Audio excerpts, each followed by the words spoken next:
Branding defines the seeds, marketing gets them out so they're on people's radars, and sales actually just harvests those. And if you need proof, you look at a company like Apple. Apple is not driven by an army of sales personnel. People don't walk into Apple stores to be sold. They've already got their credit card. Now it's just a matter of do they take this one with this memory or they take it with this color. It's down to which one, not if. Thanks for joining us for this episode of Coffee with Closers, where business leaders share insights on how to build businesses from the ground up and best practices for innovating in their industry.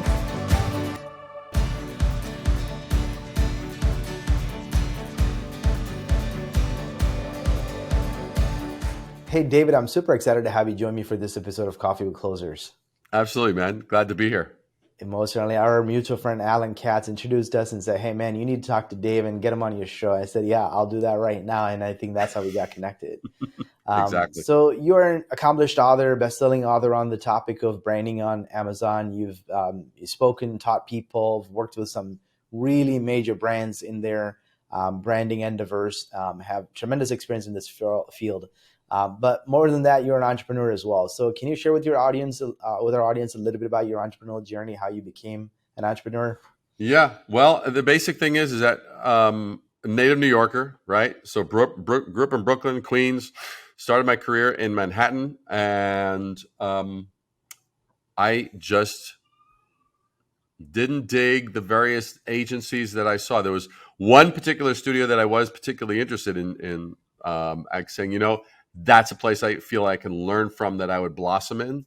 And I almost got a gig there, but then unfortunately the person who I was really, that was attracting me to that particular studio, he was older, his health started to decline, and so it didn't happen. So I pretty much had gone into being an entrepreneur my whole career, which really aligns with my general inclination. I like to get things done well. I like to get things done.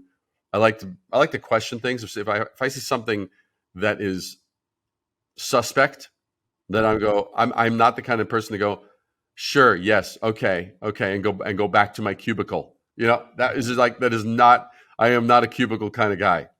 So, but I'm the kind of guy that will dig deeper. I will dig deeper, and I will go, not only for my clients, but I'll do it for myself. It's like, well, why did I was able to close that deal? Why didn't I close that deal? Why did that client choose someone else to help them with regard to their branding needs? And so from all sides of that, for my own progress and the progress of my clients. Yeah, most certainly. So obviously, you've written a book on branding and you're an expert in this field, and people have a missed opinion about what a brand is. So how do you define, Mr. David Brier, how do you define branding or a brand? Excellent question. Well, I would say it basically goes like this. Oftentimes, one of the things that and I'll kind of frame it this way so it'll make most amount of sense. If you talk to an entrepreneur or a business owner or a founder, oftentimes their attention goes to the finish line. And what do I mean by the finish line?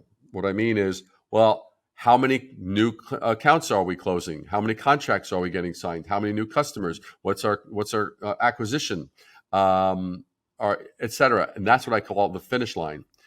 Well, when they look at a brand, those people, they'll tend to look and they'll say, well, what's a brand? And they'll look at companies like a Nike or an Apple or whatever like that. And they'll go, oh, okay, well, they look better. They talk better. So they just take that sort of surface observation and they might think that a brand is a logo sometimes, or the brand is the slogan and all that kind of stuff. Well, having literally worked on brands for large companies, global companies, small boutiques and startups, as well as cities, the one thing that I found is branding comes down to a 4-word definition, which I cover in my book: the art of differentiation. Because you will find one thing, if you were to just speed watch, like, a couple of seasons of Shark Tank, one of the things you'll hear them always say, so why is your thing different? What's different about What's different? They don't say, of course they ask the metrics, the certain metrics. What are you doing in terms of sales and stuff like that? After they've done that, then they always will touch upon, so what's different that you're bringing to the market, so that a consumer isn't just going to go, oh, okay, well, you're charging this. Because if it's not different, it basically that becomes a big speed bump, because lack of differentiation will result in this. People will shop based on price. And it's not because we're cheap. It's because we as consumers, we look for a point of difference. If I were to say to you right now, I were to say, all right, here's the deal.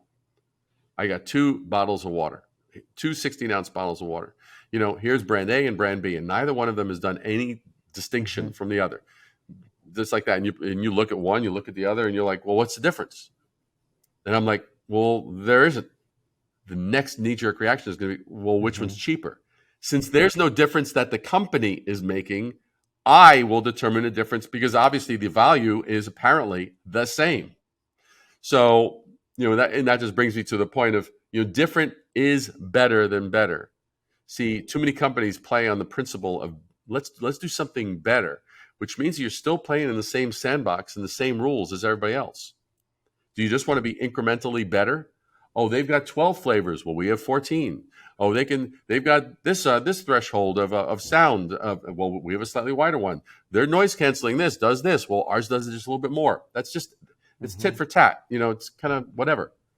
Different, though, if you actually really are intelligent about it, you can find how you can do something in a way that's either better in terms of speed, simplicity, creating a greater efficiency, a more enhanced user experience, but really introducing those things which are now introduce differentiation.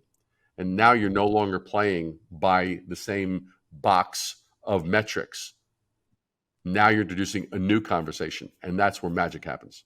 Yeah, and I think the what you bring up is a great point, because oftentimes it's a sea of sameness, right? Every company is like, oh, we are better service. We're we provide the best customer service, the best product, the best price. Everybody kind of say that. So there's nothing differentiating about you when you compare it to another competing alternative, which is oftentimes could be work against you. Like you said, is a price to the cheapest guy. It's a race to the bottom, right? Like it's a race to the bottom. You're fighting for the last whatever the guy can do the cheapest, right? And everybody can undercut everybody else. It's really you're gonna do that for 10,000? We'll do it for 9,500. Are you gonna do it for 9,500? We'll do it 9,250, and we'll throw in an extra set of ginkgo knives. It's like come on, it becomes ridiculous.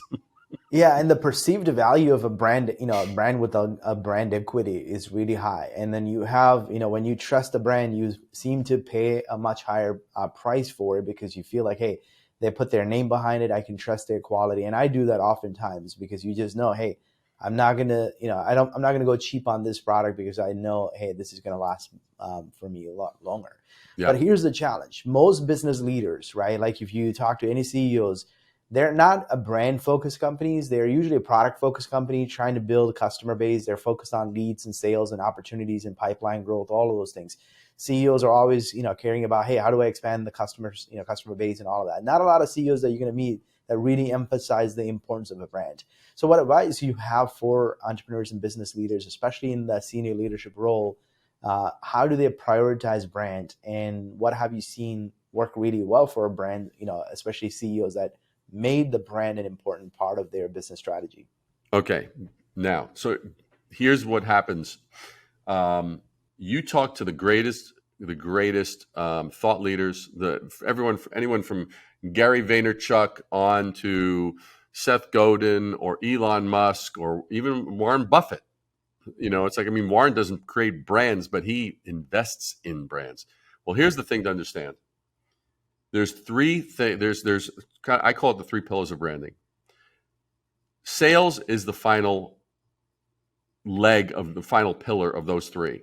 All right. What is sales? Sales is harvesting the seeds that have been planted. Mm-hmm. Right. Okay. So that's harvesting the seeds that have been planted. Well, wait a second. Well, there are literally 2 activities that precede each and every sale that has ever occurred in history. Mm-hmm. Okay. Prior to sales, which is harvesting the seeds that have been planted. It's like if you look at the sales is the shortest cycle of all the business activities. You have the development of the product, and you have the this, and you have that. You have all these various things. Well, what ends up happening is you have sales. Now, what's preceded by it? Mm-hmm. Well, there's this activity called marketing, and marketing. What does that do? That all it does is that distributes the seeds. It gets them out. It gets them known out. It gets people thinking and going, oh, okay. There's the seeds. They're aware, and it's on people's radars now. But marketing doesn't actually define how are those seeds different? What kind of seeds are there? How are those seeds unlike all of the noise that's out there? How are those seeds distinct? And I have seen more than one CEO go, "Oh, we need to do something with regard to our brand. Let's go to the marketing department." That's like, no, that's not where you go. So the thing is branding defines the seeds, marketing gets them out so they're on people's radars, and sales actually just harvests those. And if you need proof, you look at a company like Apple. Apple is not driven by an army of sales personnel. People don't walk into Apple stores to be sold. They've already got their credit card. Now it's just a matter of do they take this one with this memory, or they take it with this color. It's down to which one, not if. So the greatest brands in the world are driven by having those three pillars in place. You nail the branding, you nail how you're different and unlike all the other options out there. Then you market the hell out of it, which is getting the distribution of getting on people talking about it, knowing about it, aware of it, etc. And sales just harvests it. It's like, because I can't tell you how many people who call me up who've had a long-term relationship with me. They've known me intimately for 2 or 3 years. I'm speaking to them for the first time. They've been following me. They've been taking my content. They reference it. They talk about it. And then by the time they get to the discussion, they say, "Well, I know you're the expert. I know you're the authority. Tell me what needs to be done. Oh, that's what needs to be done. Here's the investment. Good. Here's a check. Here's my credit card. Done." Because you're doing building the brand and doing the marketing, and now you're just handling the sales at the last step. Exactly. And companies that only look at the sale, it's a transaction-based model. They're going to have higher churn, and it's transaction. It actually comes back to something that I don't talk a lot about, but I'll just touch upon it because it'll amplify this. There are 3 phases to branding. There's pre-sales branding, which everyone does. That's the advertising, the promotion. Then there's the during the sale, like during the sale or during the delivery, which all companies are going to do to some extent. And then there's the third one, which is what very few companies do, which is post-sales branding. Most companies consider the finish line is when they're done with phases 1 and 2. That's only 66% of the experience. The companies that actually do the full third, the final third, where they, after the sale, where they make it remarkable for you and for me, when we don't expect it, when the payment has already been made, that cements those relationships. It creates loyalty that is beyond compare. And because almost nobody does it, it's remarkable. And it goes everything from the simplicity of you take your you take your box with your new iPhone or whatever like that, and you just open your product. It's always like a work of art. I mean, everything is so precise and perfect, and nothing feels, half-assed in the way that it's been done. But just even something as simple as that to other initiatives, like some things that Amazon does or other companies do, or Nordstrom, who's known for their incredible customer experience, all the stuff they do after. And that's the whole thing. So that really amplifies, because if you're just focusing on the transaction, it's just you're not gonna have the kind of loyalty and repeat customers that you should be having. Yeah, and I think oftentimes I think businesses underinvest into the branding aspect of it, right? Like you said, they just define branding more so like, hey, we have the logo, the business card, the stationery, and a website. Well, that's branding, but I think they don't look beyond just that part of it, right? Which is just the digital assets and whatever assets that you need to have a brand. But more than that is treating it as the experience. And I think it also, what you said earlier, it's on the marketing side, right? You creating the interest and the demand for the product or service that you have. So when it's time to harvest the seed, the customer has already been exposed to your company, your service offering, your value proposition, the differentiation that you bring to the table, and they're much more attuned with who you are as a company.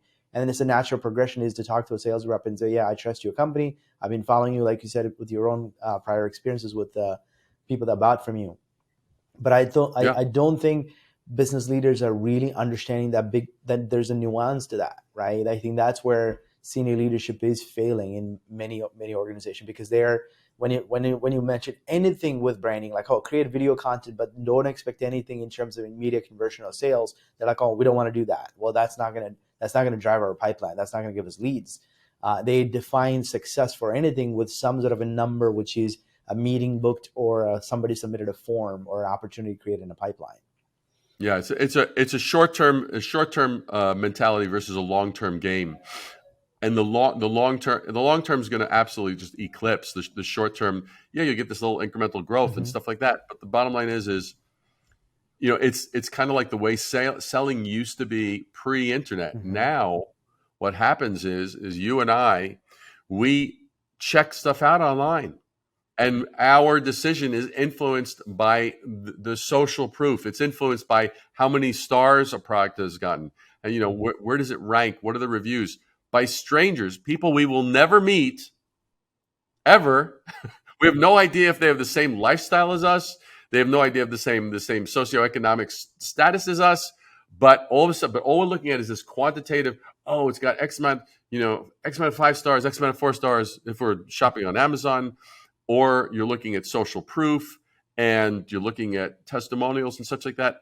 Well, that entire sales process, which used to be in the hands of salespeople pre-internet, now post-internet, now since basically the mid 1990s, now so much of that sales activity happens online before they ever get in touch. So that's the thing, and that's the importance. And all of that stuff that they're experiencing is part of branding. So it's just recognizing where that shift has occurred. And if you know that, now you can be proactive and actually contribute to the success of acquiring new customers.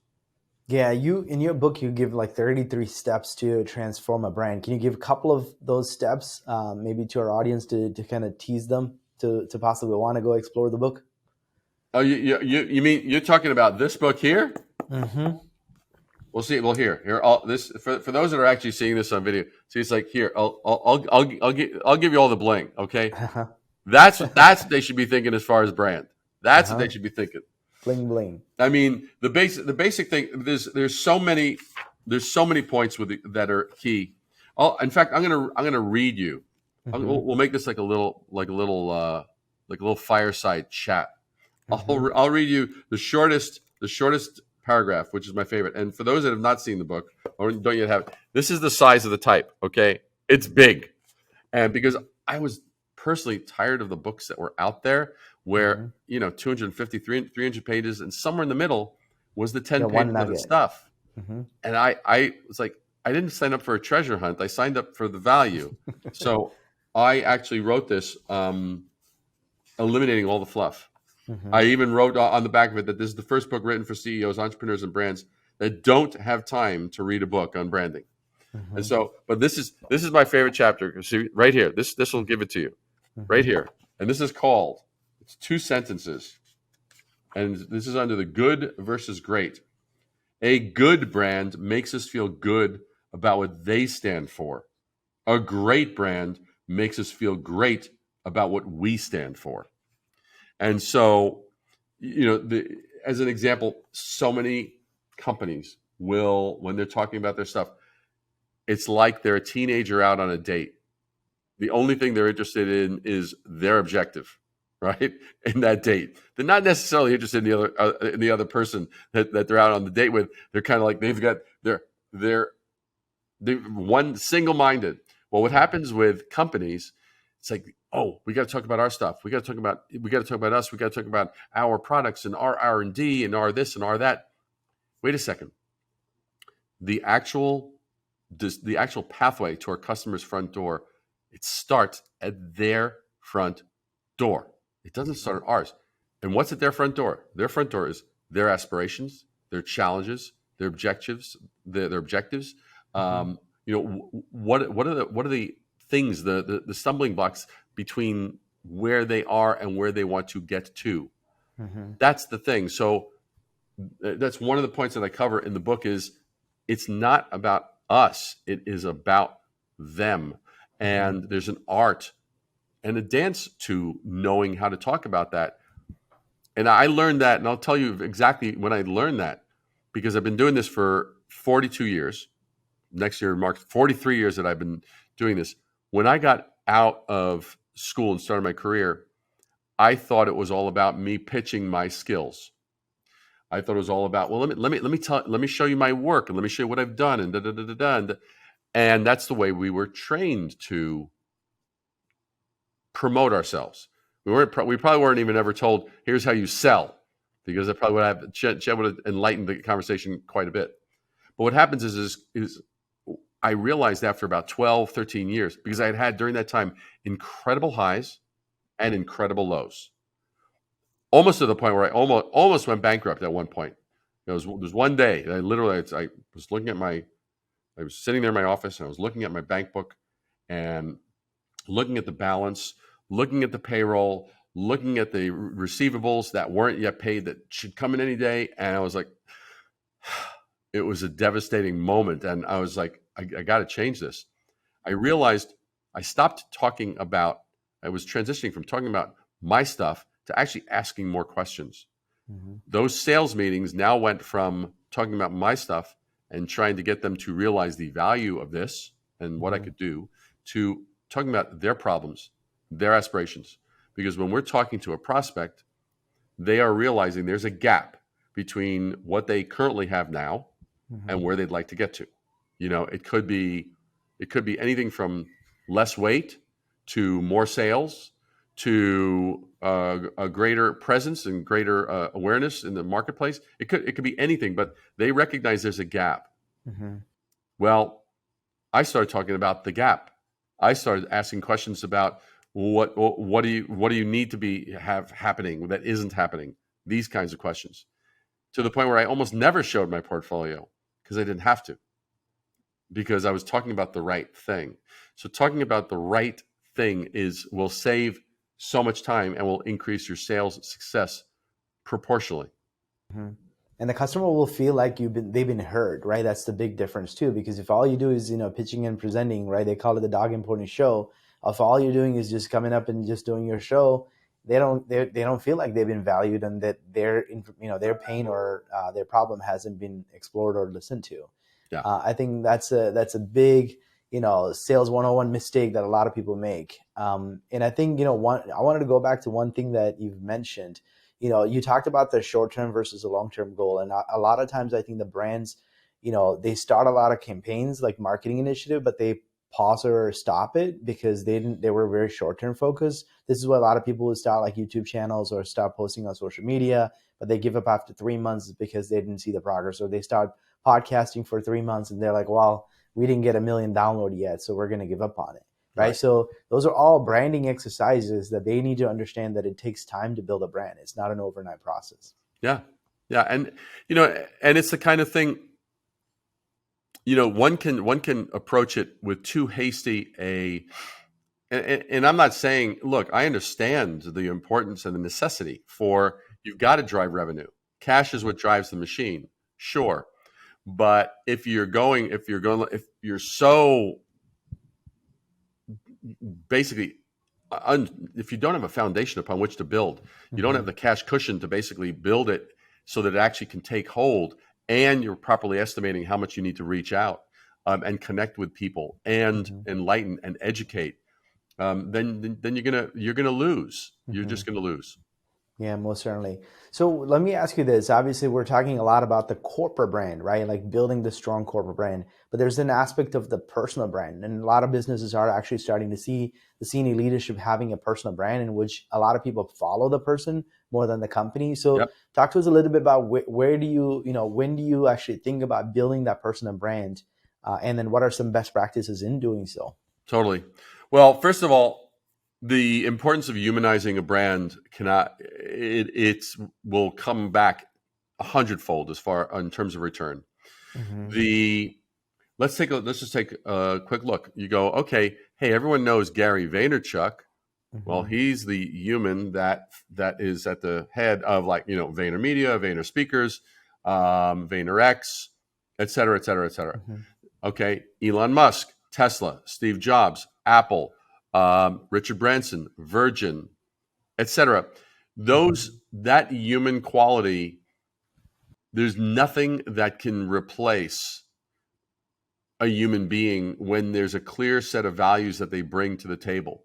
I mean, even someone like, you say, okay, you take a look at Tim Ferriss. Tim Ferriss wrote a book about outsourcing. What was it called? The 4-Hour Work Week. But Tim Ferriss drove that, right? You have David Asprey with Bulletproof. So you have all of these figures, and why could a show like Shark Tank be successful unless the actual individual investors had personalities with a set of values? And you look at them, you go, okay, Mark Cuban has his set of values. Damon John has his set of values. And by the way, I'd be He's the remiss forward. if I didn't He gave mention you the that Damon forward. John wrote the forward to this incredible thing. Yes, I saw that. But Barbara Corcoran has a set of values. Kevin O'Leary, Robert Herjavec, Lori Grenier or something like that. I heard last name. Grenier. That's right. That's right, from QVC. And so the thing is that people connect to those values.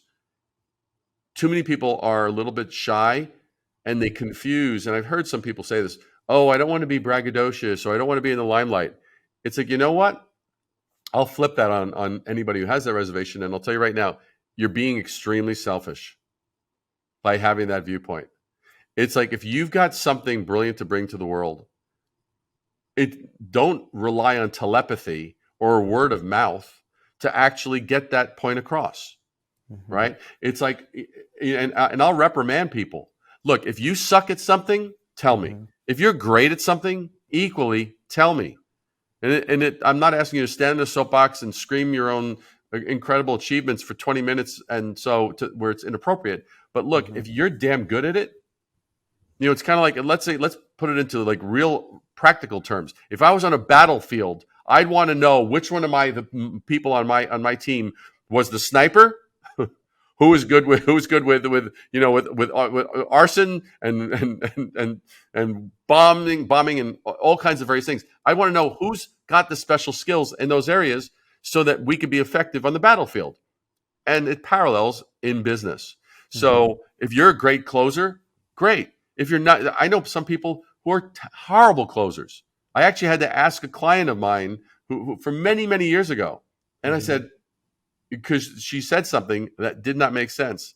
And and it had to do with, her financial wherewithal to invest in something for her own business. And I said, let me ask you something. I know that you're enthusiastic, and I know that you're good at getting people excited. Are you a good closer? And she goes, I'm a horrible closer. She goes, I'm a terrible closer. She goes, I'm good at getting everyone excited, but when it comes to closing, I'm terrible. I said, that explains it. And so you've got to know where your strengths are. Yeah. You mentioned a lot of personal brand, but you did not mention Grant Cardone. And I know you had the my God, how could I leave?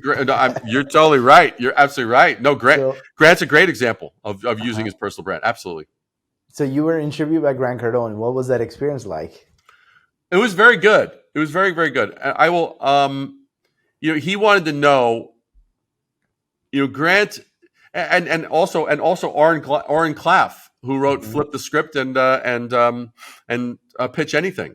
Oren also interviewed me, and I only mention it because they're both, Oren and Grant are really like sell, close, big deals. But Grant was he was great, and it was very interesting. And I've noticed this about good thought leaders and good people who are good entrepreneurs and successful. They're very reciprocal. And so that's how I actually ended up connecting with Damon, and with Grant. I had actually seen an opportunity, and Grant, I was probably a little bit on his radar. He was more on mine. And I was like, you know what? There was someone that I knew who wrote for Forbes, and wanted to interview me. And I said, well, why don't I actually reach out and see if I can get Grant involved in this? Mm-hmm. I think it would be a great way to just kind of give Grant a showcase and do this. Well, Grant accepted that. He took advantage of that. And he immediately reciprocated and said, David, I want to have you on my Power Players show. Mm-hmm. I mean, it was like he saw by me being just generous without any strings attached, Mm-hmm. he immediately reciprocated. And that's the same thing that Damon John did, as Mm-hmm. well as Claude Silver from VaynerMedia. Mm-hmm. So there's something to be said. It won't happen all the time. For those that are listening, is that I don't want people listening going, oh, okay, I'm gonna reach out to Mark Cuban and I'm gonna reach out to Kevin O'Leary and they're gonna get back to me. No. If you that's not how I approached any of these. I was simply a matter of like, I saw these people doing good in the world. I saw them being, helping high volumes of people. I'm like, all right, those kinds of people interest me. So I share those things. And that's Mm-hmm. basically how it happened. So he was very interested. He was very curious. He was kind of like, Mm-hmm. he was very, what I would call very Grant. You're very like, Mm-hmm. he was like on, he goes, all right, man, so tell me, talk to me about this branding thing. And so he was like, it was Mm-hmm. definitely like in what I would call Grant mode, right? Mm-hmm. And Yeah. as was Oren Claff, and so. Yeah, one thing I think it's kind of hard to watch Grant Cardone all the time, but I think occasionally you need a little bit of Grant Cardone with his the enthusiasm and energy. I understand. Like I think he's in his late 60s or something. The guy has more energy than a 25-year-old. Yeah, no, he's we're 1 year apart, he and I. So I think because I'm 63 and he's 64, so he's 64 Mm-hmm. years old. But no, as far as Definitely. energy and health Yeah. and wherewithal, no, absolutely. That is really and his story of overcoming obstacles Absolutely. clearly is displayed throughout his stories that he shares. Yep. And you yourself has built a strong brand. You have over 63,000 followers on LinkedIn. Can you share with our audience a little bit about how you were able to kind of build that audience and how that experience has been for you so far? Stubborn, relentless, consistency. Now, that's one thing. So consistency is absolutely vitally important. If for those that are listening to this who are kind of like, oh yeah, I really want to, LinkedIn is really where I want to take, really build some presence. If you think doing it once a week, twice a week, 3 times a week is going to cut it, I will tell you right now, you're wrong. I would say, depending on your ability, I would say a minimum of 5 times a week. I most oftentimes, probably almost 7 days a week, I will do it. And you'll be shocked at the amount of traffic that you can actually get and engagement you can get on a Saturday and a Sunday. That's when a lot of people are catching up. So it's not just, oh, LinkedIn is for business, so I'm only going to post Monday through Friday, which is a mistake that some people make. So that's one thing. The other thing that's vitally, vitally, vitally important, you've really got to give value. And what I mean by that is, what can you provide in terms of insight, in terms of knowledge, that isn't a regurgitation of what others are already doing? I know a lot of the key people on LinkedIn. Mm-hmm. If you were to break it down, probably 90% of it is either regurgitated or not particularly valuable stuff. Then there's about 10% of what's put out on LinkedIn that starts to get interesting. And then there's probably about 0.5% that actually delivers consistently. Mm-hmm. People are going to know you by the consistency of your delivery. One in terms of frequency, but 2 in terms of quality of content. Mm-hmm. But the quality of content can't be like, I will challenge myself. If I might think, this is going to be a good post. I might think that this is going to be a good post. Am I bringing something new to the table?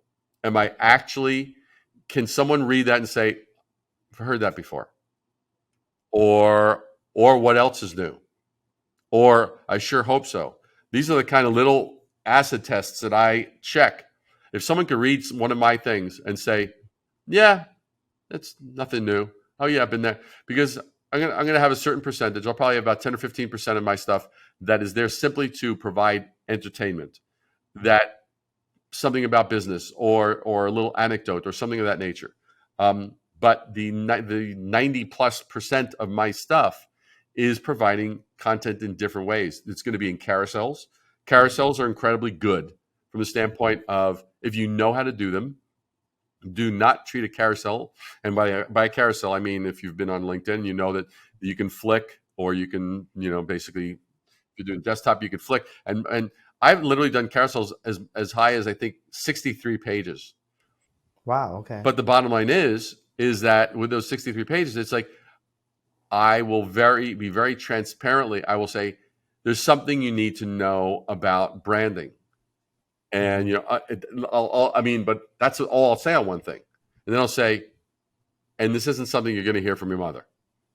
That's like the next one, and it's like, and then the next slide might be, or your father. The next Mm-hmm. one, or your sister, or any uncles.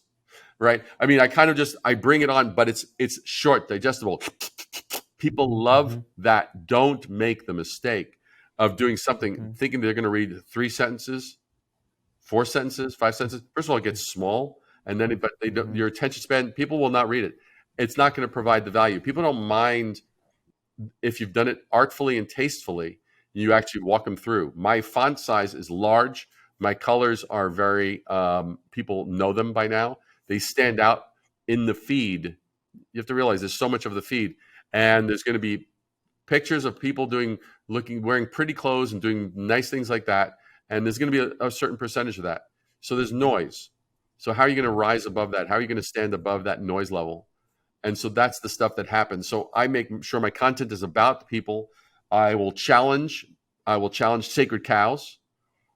And if I I might hear something. I might hear, oh my God, something just happened. Like someone just texted me a couple hours ago, told me, oh, Inc. magazine was just hacked. And a whole bunch of people just jumped Yeah, on I that. saw that. I was like, wow, Inc. magazine, Fast Company very too. interesting. I think Fast Company was hacked, and I think Inc. was proactively not letting their website live, which I think is going to affect their ad revenue and their online visibility too, from just completely being shut Yeah, down. yeah, it's rather remarkable. It's so I might take something like that, and I might say, well, what's the thing with regard to that? What's the optimum circumstance in terms of how to handle that? So I'll open the discussions, and I'll provide, and I take a stand.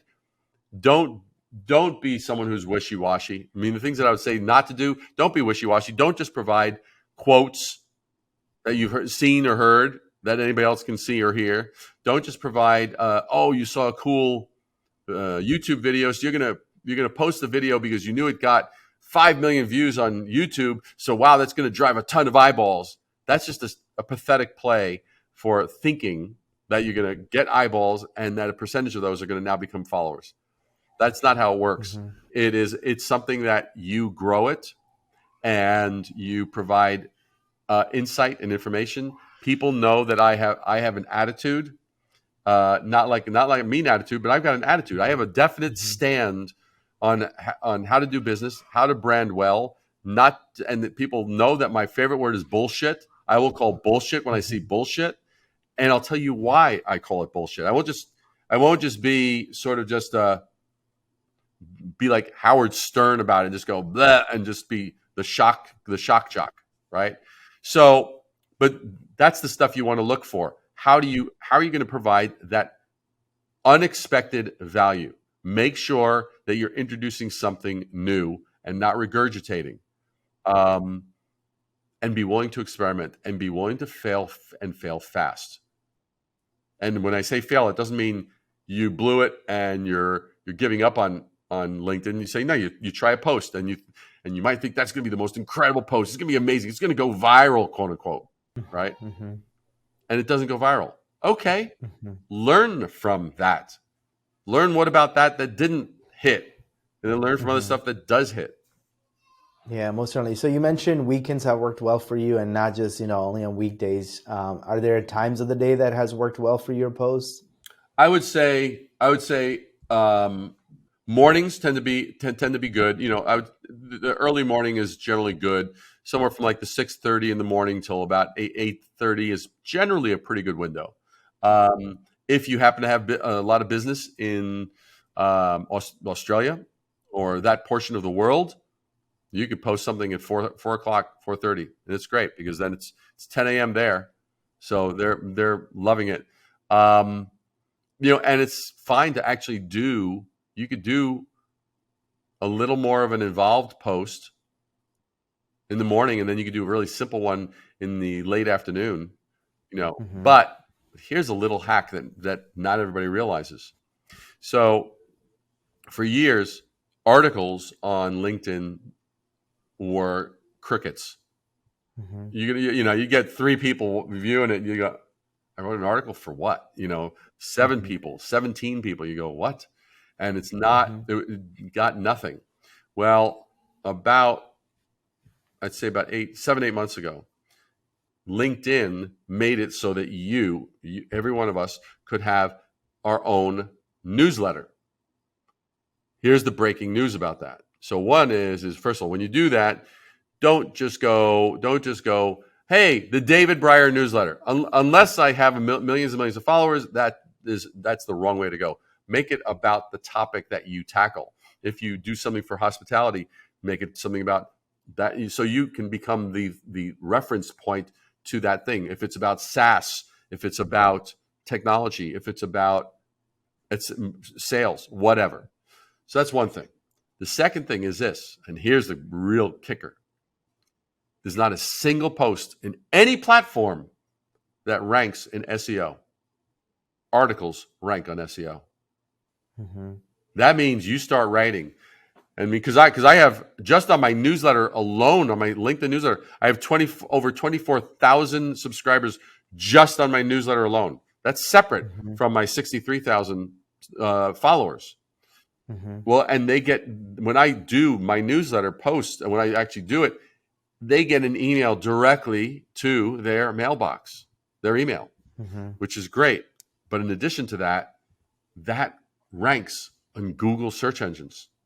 So when I am doing an article, that's from an SEO, there's tons of SEO juice that you won't get. You might have 1 million followers on YouTube and Facebook and Instagram and whatever, but YouTube's going to get some of that juice, but that's going to show up in your video findings. As far as actual straight up SEO, bam, those articles are a powerhouse from that standpoint. Most certainly. So what's your content production strategy? Is there some sort of a hack that you have in terms of batch producing content, or do you have like a half day in the Fridays of, like I've heard people have some sort of a scheduling of thinking time and a planning and creation time? What is your schedule like for production of content? Well, it depends if I'm doing videos or if I'm doing written content. Written content is more, I do it more as it goes, because how could I have written something a week ago about this thing with ink? There are these things that happen that are just very topical, very immediate. So I'm always paying attention. So the written stuff is a little more immediate, and I might do a day or two in advance, but there's not a heck of a lot to that as far as some great production system that works there. But on the flip side, videos, this is something I learned from Damon John with regard to Shark Tank. I don't know how many people know this, but they'll usually take about 1 week, 7 days to 10 days. They will blitz it. They'll do the entire season. The entire season. So in other words, they're sitting down, and that's why if you ever look, and sometimes you'll look and you'll see Mark Cuban, who looks like he's like he looks like he's about ready to fall over. It's like, well, that's probably we were probably looking at one of those days where he's already been pitched 8 times, and we're getting the end of the day and then another one where he's like, all right, he's all bright and shiny. That's probably at the beginning of the day, but they are literally knocking out tons. So that was something that I learned. So for a while, I had a series called 1 Minute Wednesdays, and it was literally me tackling an entire subject in 1 minute. At first, I thought it was an impossibility, but it actually turned out to be a remarkably good format. But what would happen is we would normally get together. I'd get together with my videographer, and we would record 8 to 10 episodes in about an hour and a half, right? And it would be his challenge to take my 5 to 10 minutes of talking about a particular topic for him to just splice it down and chop, bang, and get the minute out of it. And it worked out great. But that's a hack that I would say if you're doing a lot of video content, just plan on doing a marathon. Plan on doing a complete marathon, back to back to back to back to back. And in 2 hours, you'll end up, especially if you're doing shorter form content, you'll end up with 15, 20, 25 pieces of content, provided you've got a good videographer who just has a good eye. Because it's very funny. At a certain point, it got to a point where he was listening. He goes, he's already editing it in his mind. He's hearing what I'm saying. He's like, he goes, and I'd finish. He goes, that was good. He goes, we're missing the hook, or we're missing the wrap up. He goes, so just give me a little thing on that. And I go, well, blah, blah, blah, blah, blah, blah, blah. He goes, perfect. I got it all. And so he's like literally already editing it in his mind. So that's the way it works. It's very nice. So you mentioned kind of the hook. Is there some sort of a framework to your video? I've heard things like the hook, the story, the call to action. Is there something like that you use in your videos? Yeah, I approach it yeah, of course, you always want to have the hook. But here's the trick on the hook. The hook, and it's a little bit of a what I would call a Quentin Tarantino hook, because of the fact that the way Quentin was so crazy when he did Pulp Fiction, because he literally, you had the beginning at the end, it was so mashed up. So that's the one thing that I found as far as what's a great hook. Oftentimes, it's the end. You'll say, oh, and yeah, and bop, and it makes sense after when you've listened to the whole thing. But what I'll sometimes I'll take that and this is if you're pretty decent in being a good storyteller, I can almost guarantee you that last 30 seconds, you'll have like about 8 seconds or so of just something that you just take that and you take that. And it's okay to have it repeat at the end. But you take it, bam, shove it in the beginning, and you go, boom, bump, bump, bump. And people are like, what the hell is he talking about? I got to listen to the rest of this. Where did that come from? And so I found it to be a really excellent way to hook people in, because if you've got the energy and you could just deliver, that just gets people. People are like, what? Yeah, exactly. Can you talk a little bit about the storytelling and where branding and storytelling, right? Like especially that the merger of the two. Can you expand on that a little bit? Stories are one of the few things that pass along from person to person to person, from generation to generation to generation, from culture to culture to culture. They're these little microcosms of life. And growing up in New York, I always loved listening to people who had like the great gift of gab. You'd meet someone who was like, one of your older relatives, and they'd say, David, come over here. Let me tell you a story. Mm-hmm. So there was, and they just kind of like rope you in, and they just kind of they weave. Mm-hmm. That they know they've got you in the palm of their hands. And so the thing that I love, and I tie it into many of the posts and things that I do, I'll have something that will be a little either alarming, unexpected, disruptive. Our job is to disrupt. Mm-hmm. If we're not disrupting, we're not going to get attention. And if we're not going to get attention, nothing else is going to ever happen in business, in sales, in social interaction. So there's got to be an element of disruption. And I mean, like one of my most popular posts had to do with, I think it went along the lines of like, in business, size does matter. That was the opening line. Of course, that's controversial. Of course, it's like, what's he talking? Where's he going with this, right? And so I'm very comfortable going close to the edge, right? I'm not going to be inappropriate. But I will tease the preconceived notions. It's like, and so I love to have people walk in. It's basically walking in the middle of a story. Like I'll sometimes say, it was the last thing that I ever expected to come out of her mouth. Mm-hmm. And people are like, what's he talking about? It's like, you immediately want to know more. It's like, or I might just say, And after, and only when I said that did they write me out $100,000 check. Mm-hmm. Now all of a sudden you're like, what's the that? Right? Mm-hmm. You're like, what? So I'm intentionally leaving things out, and I'm Mm-hmm. making reference to things that you yet don't know. Mm-hmm. So that's to me, that's a key part in the art of storytelling. It's like, what's going to rope you in? Mm-hmm. What's going to get you hooked? Because let's be very transparent. And sometimes you need to say that to people. Mm-hmm. Sometimes you need to say, hey, look, we're both not in this room by accident. You're here because of a reason with a specific outcome. I'm here with a specific outcome. And maybe if we're both really smart, we'll both walk out of here much greater than when we walked in. Mm-hmm. Right? I've just told you, just framed a little story. Mm-hmm. That sets it up. But the greatest storytellers can be on both sides of the table. The worst storyteller is the one that's like they only know their side of the story, and they're not inclusive. It's too much me, or this. But the best storytellers will have both sides of the table. Yeah, most certainly. I think, I've heard people say that a great story can beat any stat, because most people, if you're telling case studies and things like that, right? If you can tell a good story of how a company used your product and was able to succeed and had a much better outcome from it, but they will remember the story more than some stats around like, oh, they saw 346%. Nobody's going to remember that percentage, but they would remember, well, that company's solution have helped this company succeed. Yeah. So it's very important to reading, weave stories into your overall marketing and branding efforts.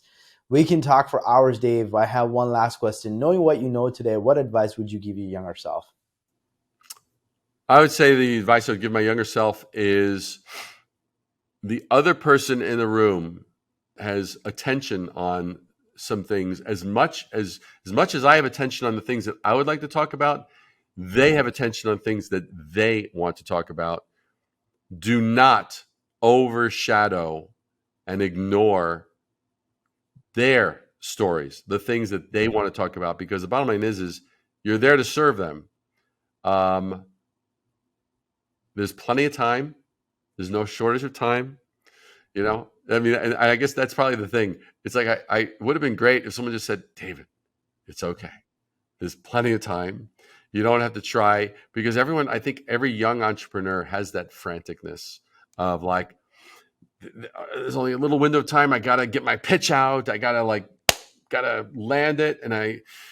And all the time you're ignoring that the other person had something to say. And that is poor salesmanship. That's horrible manners. And it doesn't convey confidence, right? Mm-hmm. So that's the thing. That just comes with experience and maturity. But it would have been nice if someone said, "Hey, by the way, there's two universes that are sitting in that room. There's yours Mm-hmm. and there's the other guys. Don't forget about paying attention to the other guys." That would have been a good tip. That would have probably saved some deals that I had lost. I think they say that people don't remember what you said, but they will remember how you made them That's feel. right. So That's right. that's exactly right. Well, David, I certainly appreciate you sharing this afternoon with me and sharing your life lessons and wisdom with our audience. Thank you so much. 100%, man. Absolutely. And if anybody, and if your listeners, if they're kind of like, hey, I really do love giving back and helping others. And so, that's why I wrote Brand Invention, and it's why I do the things like this, because this is giving back. This is passing this stuff along. This is not, I hope that people are taking it. I hope people are taking this from the standpoint of, you can use this to better your career right now. If you listen to the conversation that we have just had, and it's like, okay, you're listening to it. These are two guys talking. That's one way of experiencing it. But if you listen to it from the standpoint of saying, hey, what can I take away from this that I can actually use? That will be the greatest value that you can get. And that will reward both of us, that this was time well spent and that you walked away more capable at the end of this than when you started. Most certainly. We'll have a link to Dave's book as well as his website in the show notes as well. But thanks again, Dave. Absolutely, man. My pleasure. This episode of Coffee with Closers is brought to you by One IMS, a leading digital marketing agency helping businesses win new customers. To request a free marketing ROI audit, please visit oneims.com. If you enjoyed this video, please share it. To make sure you never miss an episode, please subscribe.